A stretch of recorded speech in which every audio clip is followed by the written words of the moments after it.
Please turn. Cody was going to cover Matthew chapter 5, verses 1 through 20. We're going to go ahead and just cover that.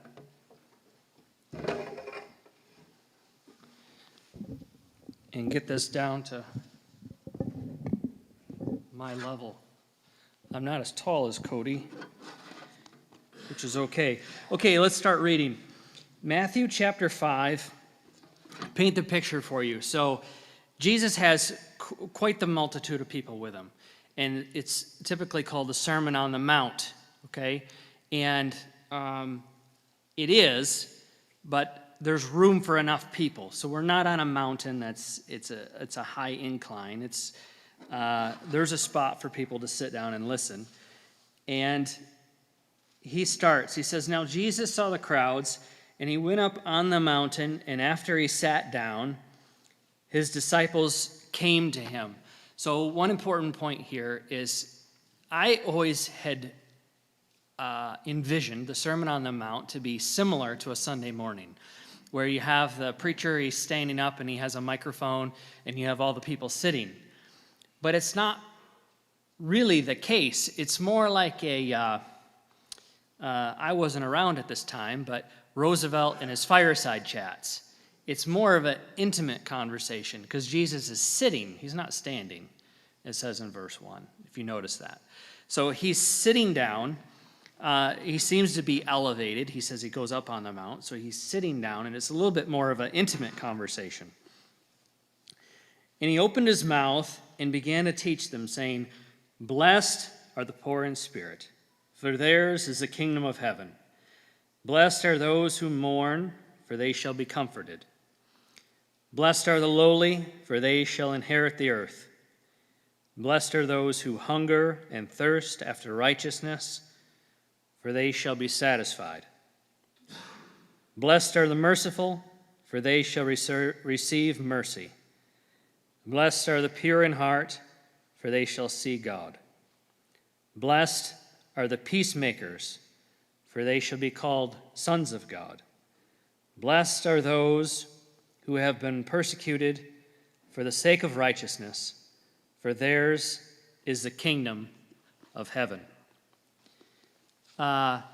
There's some notes here, not only just from a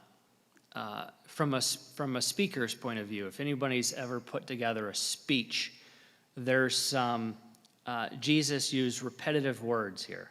He says blessed, and then he goes on, and he says blessed, and he goes on. It's a technique in giving a speech.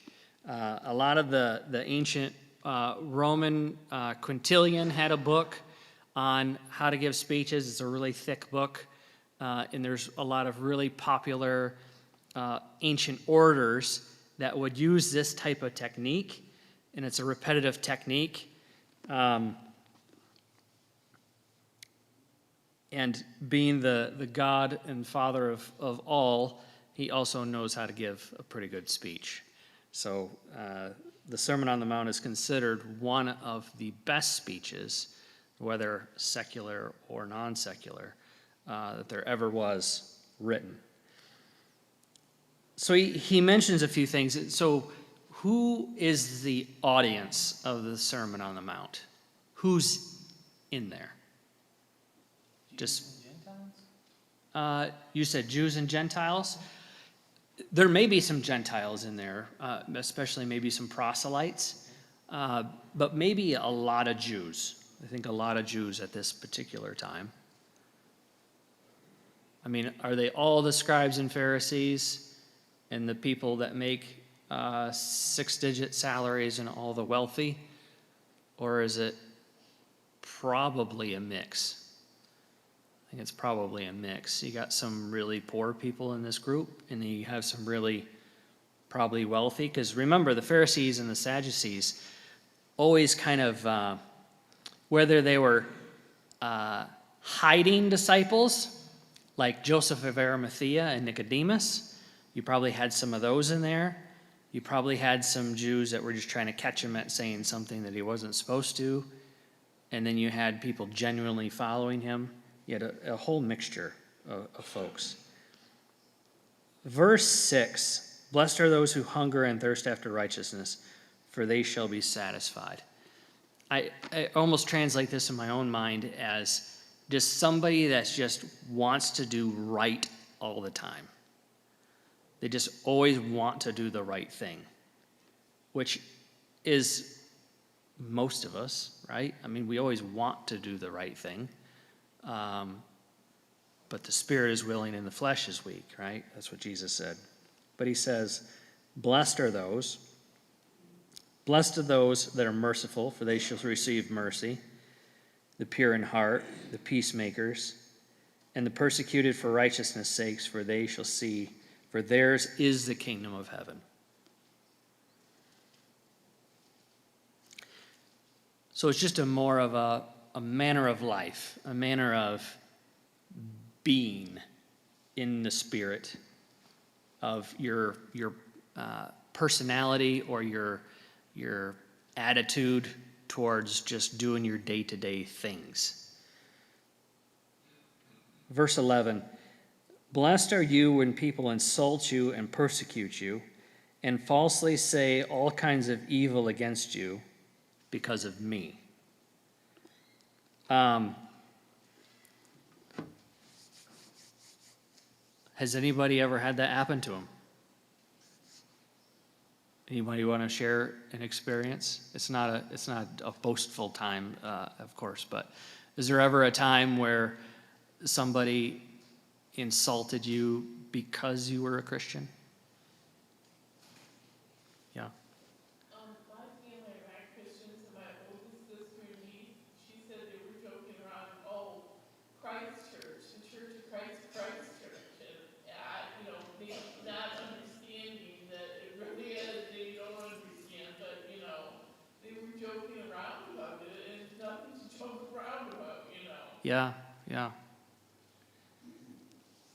Yeah, go ahead, Todd. I think too, the audience in particular, he's talking to the Sadducees, the Pharisees, right? There were others as well, but it was also things that they weren't currently doing. Yeah. They weren't being more severe. They weren't. They were more haughty, right? They were, and so Jesus is talking and directly to them, right? How should you be? And if they would self-reflect on this, they would see where the weaknesses were. And I think that's part of those, the attitude itself is how today, how do we envision ourselves, and it's almost a self-reflection looking in the mirror. How are we going to do? Are we, you know what I mean? Yeah. Yeah. That's what I think he's trying to get across. Because what the world is saying that you should do to be successful is not what That's exactly right. And I think in verse 19 later on in this text, he's saying, okay, in your mind, falsely, you think that the scribes and the Pharisees are like the creme de la creme. But they're not. They appear to be, but they're not. You've got to be more righteous than them. And the whole crowd's like aghast, right? What do you mean I have to be more righteous than these guys? And Jesus says you got to look deeper. You got to look deeper than the superficial item. There's a lot of superficial things in this world, and a lot of superficial people too. Yeah, why is that? Because they don't have God, they're not in the church, and they don't seem to really care. They think they're right in God, as long as we're good people, as long as we're good people. I have something to posit there to think about. I think it has a lot to do with fear, Yeah. right? What would it be like if somebody really knew how you were? That's scary. They'd see all the imperfection, all the thoughts that aren't that great, that you wouldn't be proud of, all the actions that you've done that weren't that great, maybe the 80 things you did wrong and maybe the 10 things you did well that day. It's a lot of fear, actually. And that's why Jesus is so attractive, I think, to many people once they understand him. is Jesus. He always accepts you where you are. And then, but he doesn't say it's okay. He accepts you where you are, and then he says, okay, I've got some higher ground for you to be on. I expect more of you. But it's... See, I'm sorry to interrupt you. Go ahead. I can see, I mean, because I've been struggling the last couple months, and I said, I don't even know if I can keep going to church, Jerry. It's so hard to be a Christian. Even my sister, my old sister said, Jess, she's like, you need to go to church. You need to go. You believe you're going to heaven with those people. You need to go. And she's not even a Christian. I mean, Yeah, Christianity is definitely, it was a superficial thing for the scribes and the Pharisees. They looked a particular way and they said particular things, but it's really where the rubber meets the road. Christianity, it's a really gritty way of really understanding who we are as humans, our shortfalls, the bad and the ugly. And Jesus picks us up from where we are in the dirt. Of course, that's what we're made of, the dust of the field, right? And expects us and gives us higher aspirations. at least my family, I mean, they know how diligent I am, and that keeps me going. I mean, even my identical twin, she's like, Jess, is it in the name Church of Christ? I said, yes, it is. I gave her a book to read, why I'm a member of the Church of Christ. She's like, yes, I said, yes, it is. It's called Christ Church, Jesus Christ Nazareth. I'm trying. It reminds me of the adage by Zig Ziglar, and he had the joke talking about people that said, well, I don't want to go to church because there's too many hypocrites. And he says, it's okay, brother, we got room for one more. Even, the meaning there is, even if you're not a quote-unquote religious person, and you have a belief system, whatever that belief system is, you're human, so you'll fall short of it. So no matter what you believe, you fall short of even that. So you're a hypocrite no matter what, right? Yeah, go ahead. I'd rather go with the hypocrites today than later on, where they're going to be. Then later on, yeah. A lot of people think that the Church of Christ is a cult. Yeah. I've heard people tell me that, and I can see where they get that, because the Bible says for us, not to do this or not to do that, and we don't do a lot of things like the other churches, like the denominations do, so they do think we are a cult. Comments on that? I've heard that too. Some of my friends said, oh, we saw on the internet, you people are called. Yeah. It's back to the Sermon on the Mount and bringing that idea to the Sermon on the Mount. We have to keep in mind that the Sermon on the Mount is not to Christians, right? It's to Jews. And Jesus was the perfect Jew. And so he's talking to Jews and he's saying, I need you to be more righteous than these scribes and these Pharisees. And I need you to be perfect because I'm perfect.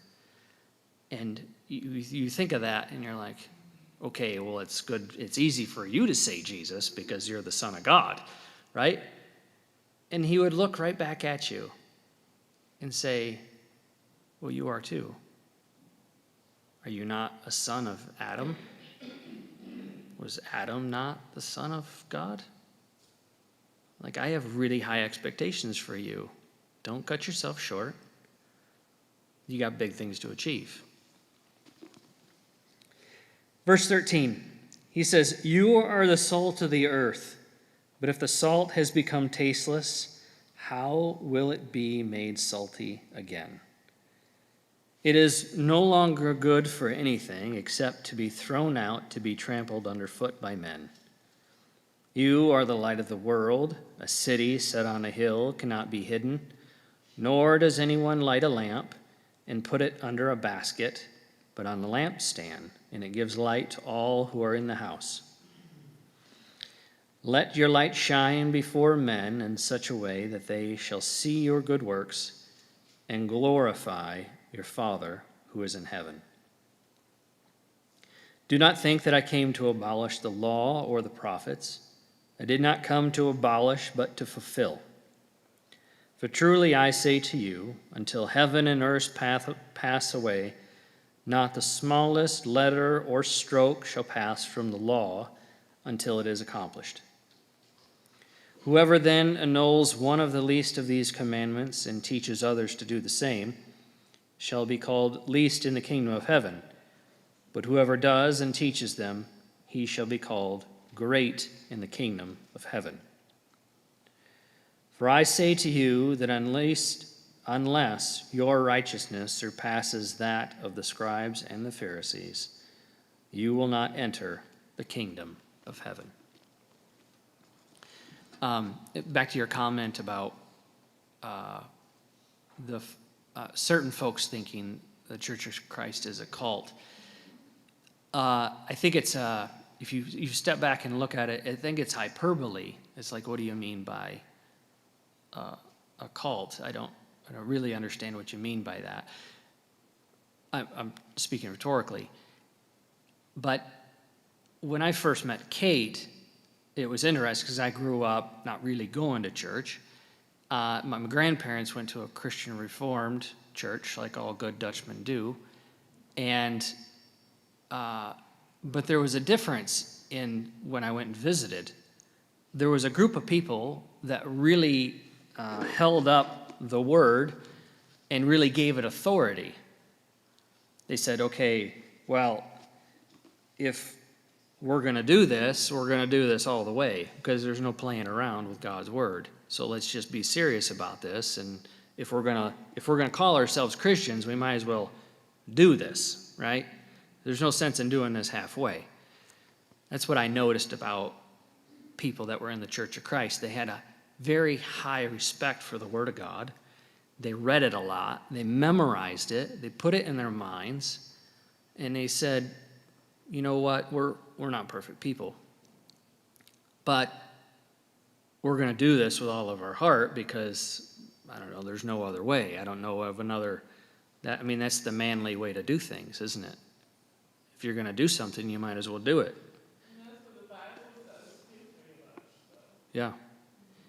Yeah, he says, Jesus said there's a narrow way and there's a wide way. And the wide way is, in some parts, just kind of taking the word with a grain of salt and kind of just doing what you want to do. But the narrow way is you hear it and you apply it.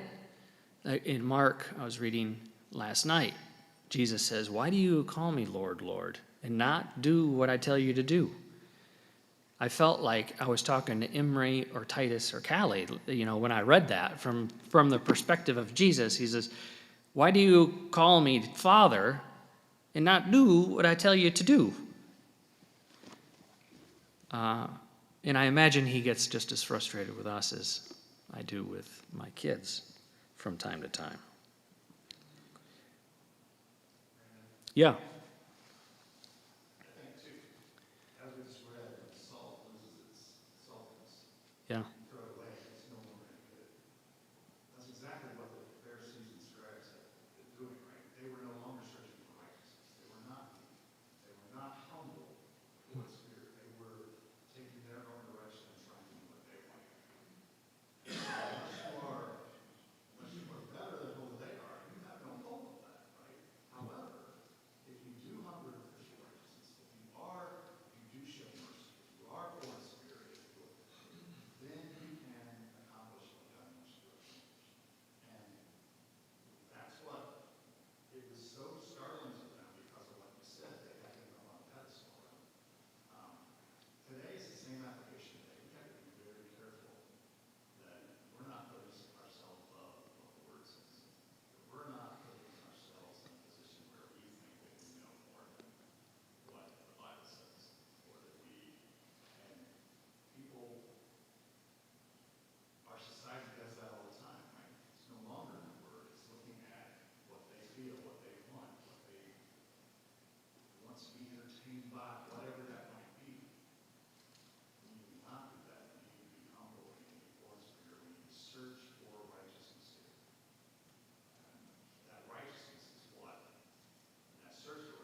What- your knowledge, and he really will give you knowledge if you keep praying. You learn.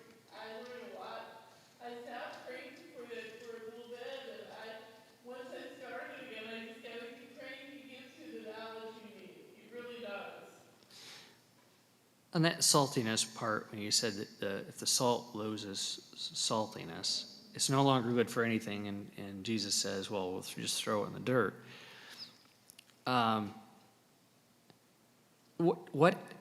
Give me some biblical examples, because you could read this one way. You could read this and say, okay, I fell, I've lost my salt, and now all I'm good for is to be thrown in the dirt, and I'm done.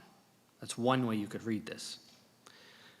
But I don't think that's the way Jesus intended it. It's a warning. It says, look, don't use your salt, but if you do lose your salt, so to speak, give me some biblical examples of some people that, go ahead. Simon the sorcerer is a good example. Yep. Very good example. Give me some more, because there's lots of them. David was a really good one. Yep. I'm thinking of John Mark. He was one that Paul said, look, I'm not taking you on this trip because you failed me some other times. I'm not taking you again. You have some. Judas was one that had the attitude of, I've lost my salt, and now I am. He took it the wrong way, though. He says, I lost my salt, and therefore I just deserve to be in the ground. And then he did that to himself. Yeah, he did. Yep. Yep. Go ahead.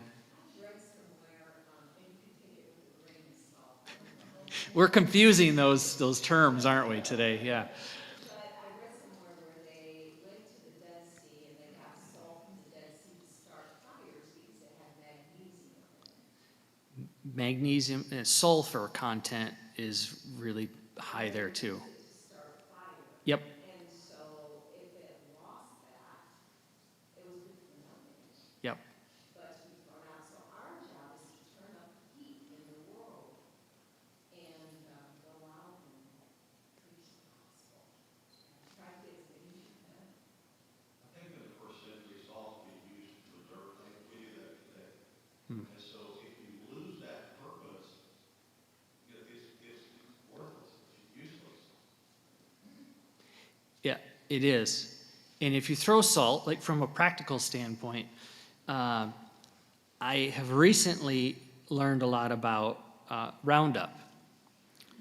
And if you read about it, it's a known carcinogen that I used to willingly spray all over my yard for my whole family and my dogs to have. But there's a natural way to kill stuff. So you do vinegar and salt and a little bit of dish soap, and it'll kill all kinds of stuff. So if you take that salt and you throw it in the ground, and actually ancient militaries would do this too to certain towns. They would take salt and they would sow it in the fields, so nothing would grow. It would just be barren, right?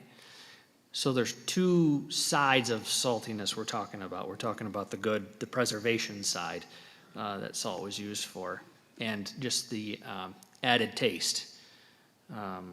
If you eat meat without, well, if you eat certain things without salt, it's not all that pleasant. You really got to choke it down, right? Salt really helps it. Yeah, go ahead. Was salt also used to preserve meat? Yes, salt was used to preserve meat, yes. It's also known as a spice. It is a spice, yeah. Salt and pepper, you don't get much more English than that with salt and pepper, yeah. Any other examples of people that lost their saltiness? I have one. But Jonah. Jonah, he was a big one, yeah. He lost his salt in the sea, so to speak, yeah. He was washed off, and he was. Esau? Well, you know, there was the two brothers, Jacob and Esau. yeah.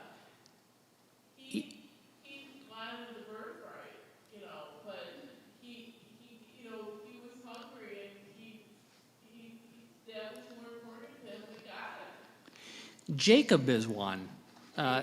Yeah, Jacob is one. He's a really interesting story. He's one that he was some of us can relate to Jacob. I mean, he was he was a mama's boy, and he was kind of prideful and a little haughty, and he would lie, cheat, and steal to get his way, and he got a little taste of his own medicine when he went over and was going to get his wife, and he had to work 7 years, and it seemed like nothing, and then Laban switched off the girls on him, and then he worked for another 7 years, and remember when he came back and he encountered Esau, he thought Esau was going to kill him because he had a small army coming there, and he split up his camp, remember, in two places because he didn't want everybody to die. And he learned, like we say, he learned the hard way. He came back in older age, and he had a little bit more wisdom when he wrestled with God, and that's, of course, what Israel means. He who wrestles with God.